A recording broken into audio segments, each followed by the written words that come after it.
मैं चली गई थी एटीएम में पैसे निकालने के लिए और वहाँ खड़ी है मेरी दादी।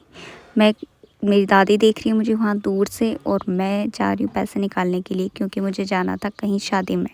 तो हम वहाँ पहुँच चुके हैं और रास्ते में इतनी प्रॉब्लम हुई कि मैं आपको बता नहीं सकती। हमें 2-3 बस और 2-3 ऑटो चेंज करने पड़े। वहाँ पहुँचते मैंने पानी वानी पी के और फिर दादी को लेके लिटा लिया था क्योंकि दादी बहुत ही ज़्यादा तबीयत ख़राब हो गई थी दादी ने उल्टी कर के मेरी दादी की हालत ख़राब हो गई थी। मैंने पहन लिए थे कपड़े और मैं अपनी दादी का सर दबा रही थी क्योंकि मैंने दादी को खिला ली थी गोली। दादी की हालत इतनी ख़राब थी, मैंने दादी को दवाई दे के और दादी का सर दबा रही थी। दादी लेट गई थी, बाहर शादी चल रही और हम दोनों यहाँ ऐसे ही बैठ रखे हैं। ये भी अच्छा नहीं लगता, पर क्या करें, जब प्रॉब्लम थी तो हमें अंदर ही रहना था। फिर आ गए थे मेरे बुआ के हस्बैंड, तो मैं उनको लेने के लिए चली गई थी बाहर।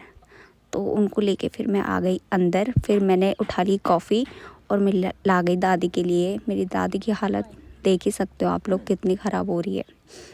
फिर सारे के सारे शादी में आ गए, पहुंच चुके थे, बारात भी आ गई थी और मैं अपनी दादी को लेके चली गई। फिर शादी में मैंने अपनी दादी को कपड़े पहना के और ले आई अंदर।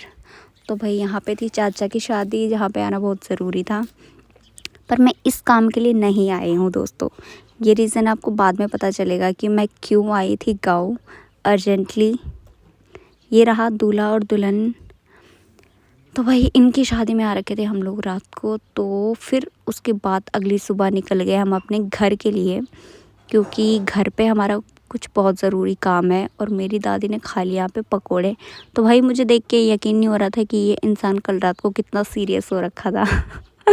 सो दादी ने ब्रेड पकोड़े खा लिए, मैंने भी खा लिए क्योंकि मैं सुबह नाश्ता नहीं किया था। तो यहाँ पे ब्रेड पकोड़े खा के और हम पहुँच गए दोपहर के 2-2:30 बजे अपने घर गांव में। तो भाई फाइनली मुझे यहाँ पहुँच के खुशी हुई, क्योंकि रास्ते में इतनी प्रॉब्लम हुई थी कि मैं बता नहीं सकती। कि 3-3 बजे सॉरी रात के हम पहुँचे थे 9 बजे शादी वाले घर में। तो हमें बहुत प्रॉब्लम हुई थी, इतनी गाड़ियाँ चेंज करनी पड़ी अनजाने इलाके में। टेंशन भी थी कि अंधेरे रात में कैसे जाएंगे, क्या होगा। और फिर फाइनली मतलब सब कुछ अच्छे से हो ही गया था भगवान की दुआ से।